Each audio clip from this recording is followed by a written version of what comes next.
乌军5枚导弹重击库尔斯克指挥部，游骑兵攻占俄罗斯村庄，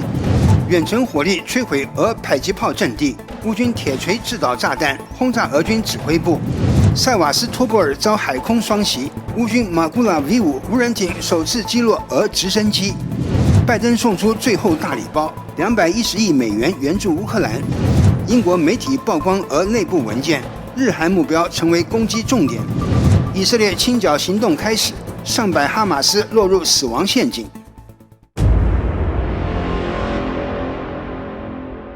大家好，欢迎收看新冷战情势，我是雨桐，请大家先为我们的节目点赞留言，谢谢大家。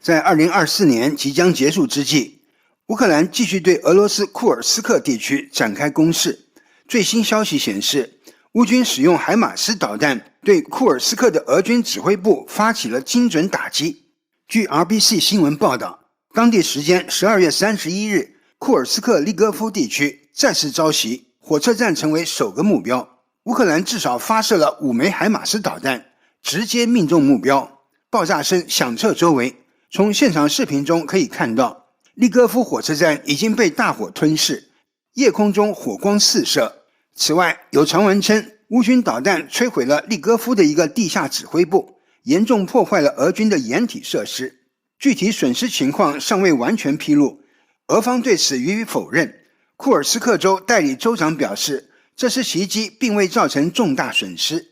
不论俄方态度如何，此次袭击再次表明乌克兰军队在库尔斯克地区的持续活跃。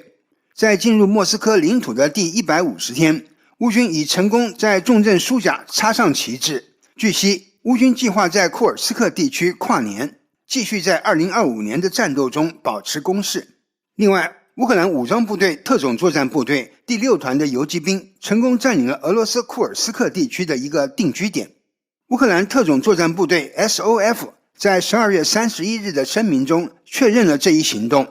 声明指出，在游骑兵发动进攻前，乌克兰炮兵对目标区进行了火力准备。随后 SOF 士兵从地面进入该村庄，展开特别行动，不仅重新夺回了这一地区，还彻底清理了残余的俄军力量。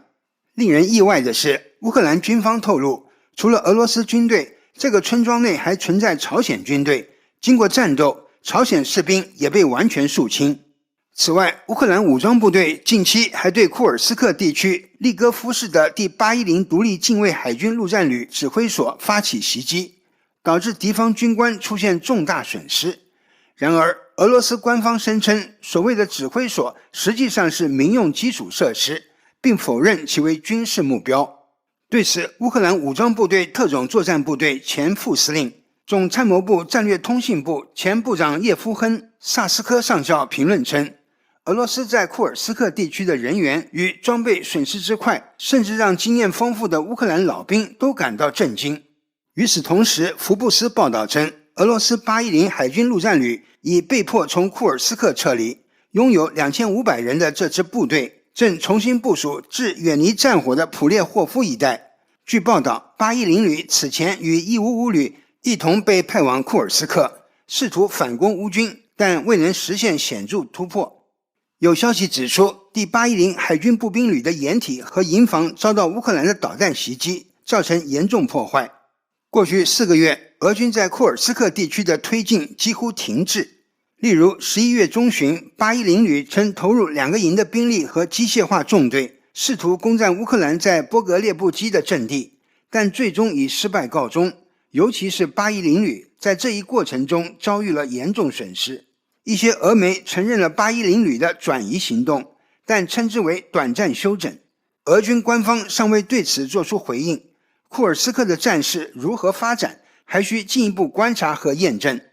值得关注的是，2024年12月28日，俄罗斯媒体报道称，乌克兰可能在未来6天至7天内发起新一轮攻势。俄罗斯的军事专家认为，乌克兰已经拟定了3种行动方案，可能的目标区域包括布良斯克地区、扎波罗热以及库尔斯克地区的新突破点。同时，有媒体分析指出，乌克兰可能借美国前总统川普上台之机，对俄罗斯发起大规模攻势，以展示其战胜俄罗斯的能力。12月31日，俄罗斯军事博主罗曼诺夫也表达了类似的观点。他预测2025年7月1日前，乌克兰军队可能会进攻库尔斯克和别尔哥罗德交界地区。罗曼诺夫声称，乌军已在该区集结约2万人，其中包括在西方接受训练的部队，以及从顿涅茨克地区调来的部队。战争研究所 ISW 也表示，随着乌克兰在库尔斯克控制的区域逐渐缩小，乌克兰武装部队总司令希尔斯基可能正筹划第2次大规模行动。据估算，乌军已在切尔尼戈夫州集结约 1.5 万人，超过当前库尔斯克部署的 1.2 万俄军。希尔斯基此前曾强调，乌克兰无法长期处于防守状态，必须采取主动权。俄罗斯方面的宣传也越来越集中于猜测希尔斯基是否正准备对俄罗斯领土展开大规模进攻。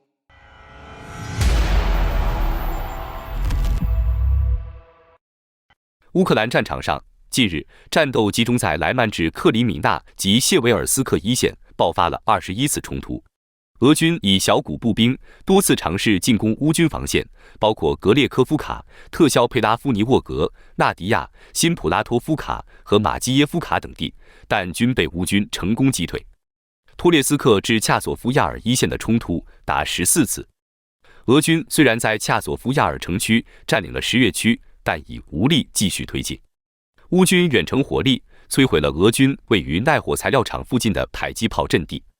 在波克罗夫斯克至库拉霍夫一线，俄军以第2联合军和第41联合军为主力，试图推进至波克罗夫斯克，但未能突破。51次交火集中在索瓦涅、利斯夫卡和舍甫琴科以北地区。乌军宣称，在该战场歼敌452人，其中190人当场死亡，同时摧毁俄军1辆坦克、5个通信设备和2套电子战系统。另外，南线赫尔松战场的局势持续升级，俄军已在赫尔松东岸集结3个集团军，准备发起渡河作战，包括第8集团军、第18集团军和第58集团军。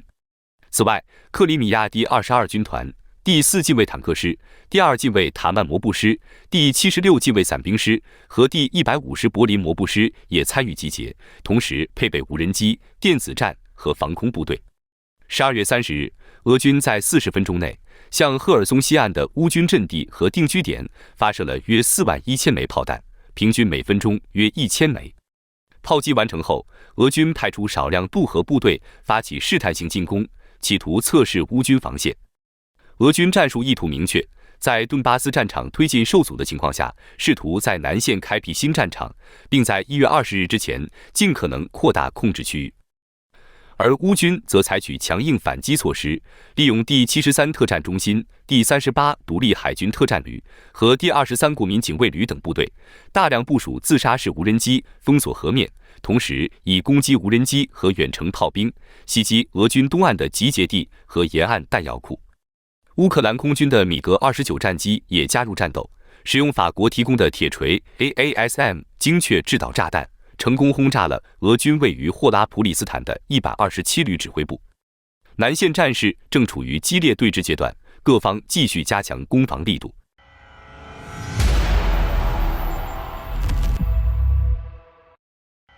乌克兰在空袭俄罗斯本土后，又对克里米亚展开了新一轮攻势。12月31日晚上，俄罗斯占领的塞瓦斯托波尔传出多次爆炸声。根据克里米亚风电报频道的报道，最强烈的爆炸声发生在23点45分，震波导致窗户震动，汽车警报声四起。随后在0点07分再次传来巨大的爆炸声，伴随着俄罗斯防空系统的发射声。塞瓦斯托波尔军事占领当局负责人米哈伊尔·拉兹沃扎耶夫在其 Telegram 频道上证实，当晚在塞瓦斯托波尔上空击落了2架乌克兰无人机。他表示，据想是由于防空系统在黑海上空拦截并摧毁目标所致，并称局势已在控制之中。到凌晨1点33分，城市中再度响起爆炸声。军事当局随后澄清称，几架空中目标被拦截，同时一艘海军无人艇在远离海岸的海域被击沉。此前在0点30分，拉兹沃扎耶夫表示，水面无人艇的攻击已被成功击退，未发生进一步袭击。乌克兰方面对此保持沉默，尚未作出官方回应。乌方通常会在几天后确认俄方损失后再进行通报。外界普遍认为，此次袭击可能是对俄罗斯近期新年前夕袭击基辅的一次报复性行动。另外，在克里米亚周围的黑海水域，乌克兰无人艇也对俄军设施发起突袭。在塔尔汉库特角附近，一艘装备电子战系统的 Magura V5 无人艇猛烈攻击俄军目标，并首次在战斗中使用 R-73空对空导弹击落了一架俄军的米8直升机。这一事件被认为是战争史上首次出现无人艇直接击落直升机的案例。值得一提的是，几个月前，乌克兰还首次用无人机击落了米8直升机。米8系列因此成为被乌克兰击落最多的俄军直升机型号。此外，车臣首府格罗兹尼也传出大规模火灾的消息。据俄媒电报频道报道，一处加油站突发大火，并伴有持续的爆炸声，火势迅速蔓延至周边建筑物，附近居民已紧急撤离。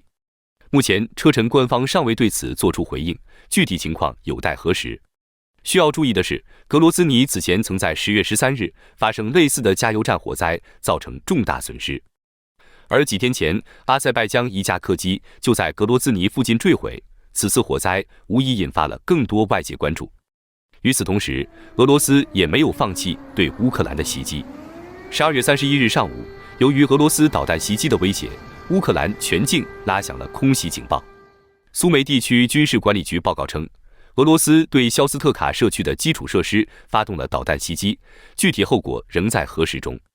此外，俄罗斯还用弹道导弹袭击了基辅及周边地区。基辅市军事管理局通报称，首都防空系统已经启动，并敦促市民留在避难所，直至警报解除。这是俄罗斯当天对乌克兰首都发起的第二次类似袭击。凌晨3点，乌克兰空军报告了来自东北方向的弹道导弹威胁。不久后，导弹高速射向基辅。基辅市长维塔利·克里琴科确认了首都的防空行动。至上午8点15分，乌克兰空军再次通报，一枚导弹被发射至苏梅地区的肖斯特卡。随后，媒体报道了多次爆炸事件。基辅市军事管理局进一步报告，因导弹袭击，首都 Darnitskaya 区有碎片落下，击中了某栋私人建筑的屋顶。目前没有火灾或重大破坏的迹象，关于可能的伤亡信息仍在核实中。与此同时，俄罗斯媒体声称，袭击目标为重要指挥中心。据俄罗斯官方宣传渠道 RIA Novosti 称，这次袭击于清晨发生在基辅东南郊区，疑似命中了一处外国军队的指挥部。然而，这一说法尚未得到证实。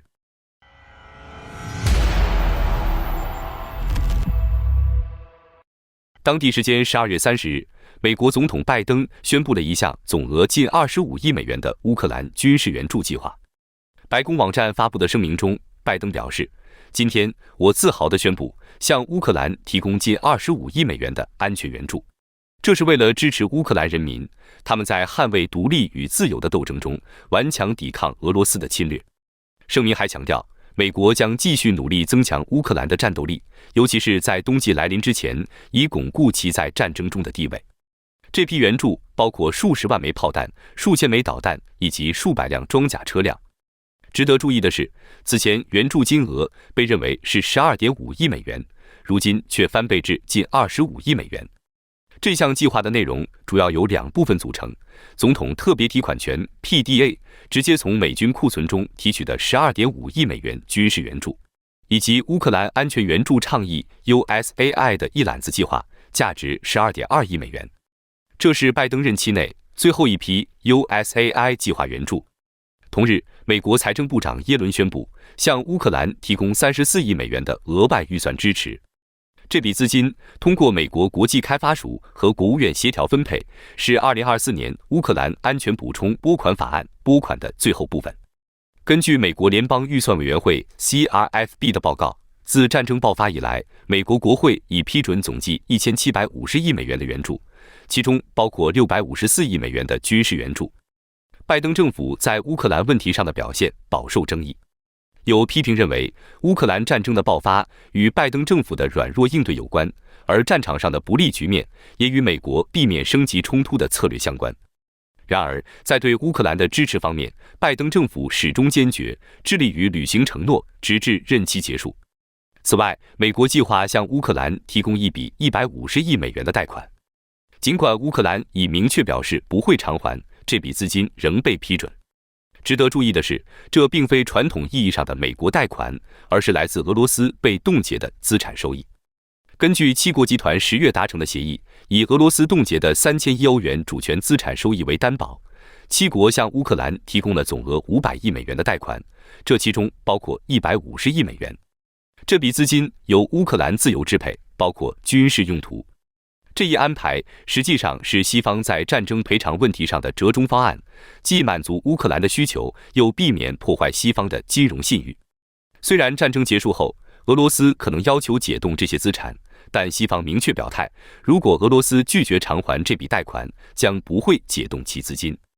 这笔资金表面上是贷款，实际上是通过合法程序转移给乌克兰的俄罗斯资金。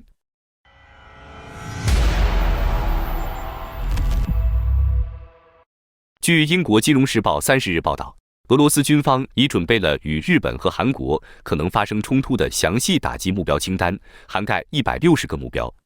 这些目标包括核电站、民用基础设施、道路、桥梁和工厂等。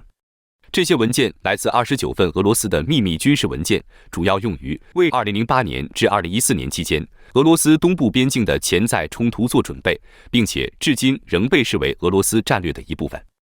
文件显示，俄罗斯对东部边境的安全状况十分担忧，特别是在与北约发生冲突的情况下，俄罗斯东部边境容易受到美国及其地区盟友的夹击。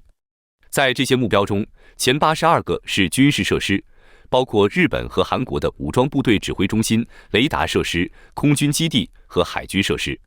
剩余的目标大多是民用设施，涉及日本的交通基础设施，如连接本州与九州的关门隧道，以及13座发电厂，包括托卡伊的核电站和燃料后处理厂。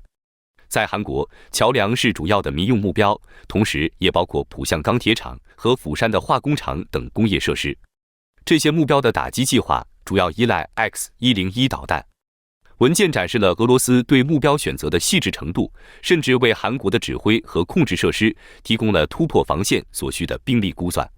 此外，文件还详细列出了设施的规模和潜在能力，显示出俄罗斯对导弹系统的高度信心。例如，俄罗斯针对日本奥考人雷达基地的打击任务，假设使用从图12重型轰炸机发射的101枚 KH-160导弹，摧毁目标的概率预计为 85%。另外，文件还提到，俄罗斯经常测试邻国的防空系统。报告描述了2014年2月24日，俄罗斯派遣2架图95重型轰炸机飞行17小时，测试日本和韩国的防空反应。期间，39架飞机参与了18次拦截行动，其中包括日本 F-4幻影战机的70分钟护航。俄罗斯飞行员称，这些战机未携带武器，只有7次拦截是由携带空对空导弹的战斗机执行的。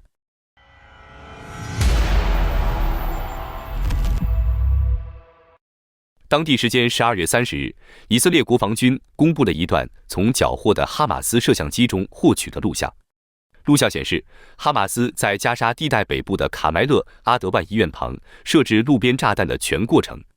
以色列国防军指出，这些炸弹被安置在距离贾巴利亚医疗中心仅45米的地方，称这是哈马斯利用加沙地区人口密集的环境和民用设施进行恐怖活动的又一例证，公然违反国际法。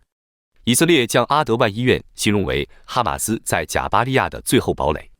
上周，以色列军方开始围绕这家医院展开清剿行动，由隶属于162师的第401装甲旅负责包围。军方表示，在这次行动中，数十名恐怖分子在伏击中被击毙。这些哈马斯成员试图利用夜幕、浓雾和大雨的掩护，从贾巴利亚地区撤退，但最终落入以军精心布置的伏击圈。此举标志着哈马斯最后一个建制营被彻底击溃。根据哈马斯公开的信息，该组织共有24个武装营，每个营约有1000名成员。以色列国防军称，现在这些武装营的建制已全部被打散。在此次行动中，以军还逮捕了贾巴利亚医院的院长阿布·萨菲亚，并称其为哈马斯的一名中校官员。以色列强调，在哈马斯控制的地区，医院等重要设施的负责人与哈马斯有关联，并不令人意外。以色列国防军表示，这次行动是其在该地区规模最大的一次清剿，共逮捕了240名恐怖分子。行动前，以色列国防军通过国防部领土政府活动协调员协调，已将350名患者、医务人员和护理人员疏散到其他医院。同时，以色列向贾巴利亚难民营附近的居民发出撤离通知，要求他们前往加沙城避难，以减少平民伤亡。自进入加沙地带以来，以色列军队首先集中力量打击加沙北部，要求当地居民撤离至指定区域后，反复展开疏避式清剿。这种策略旨在打散哈马斯的建制，迫使其武装力量重新集结，再通过伏击实现歼灭。以色列此前多次采用类似战术，例如今年3月在西法医院的一次行动中，一举俘虏上千名哈马斯成员，